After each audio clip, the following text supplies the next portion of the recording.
I got a few projects. I'm going to make this into a chalkboard. Then I'm going to put a metal frame around it. So right now I am welding the edge piece. It's an L-shaped that will go all the way around it.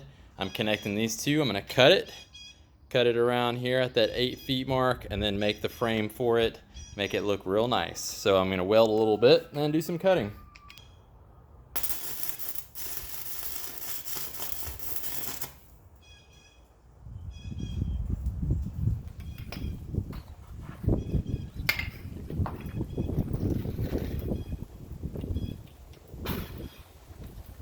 I'm going to check this weld out. Now I'm going to grind it down a little bit, make it nice and flush. Then I'm going to cut it.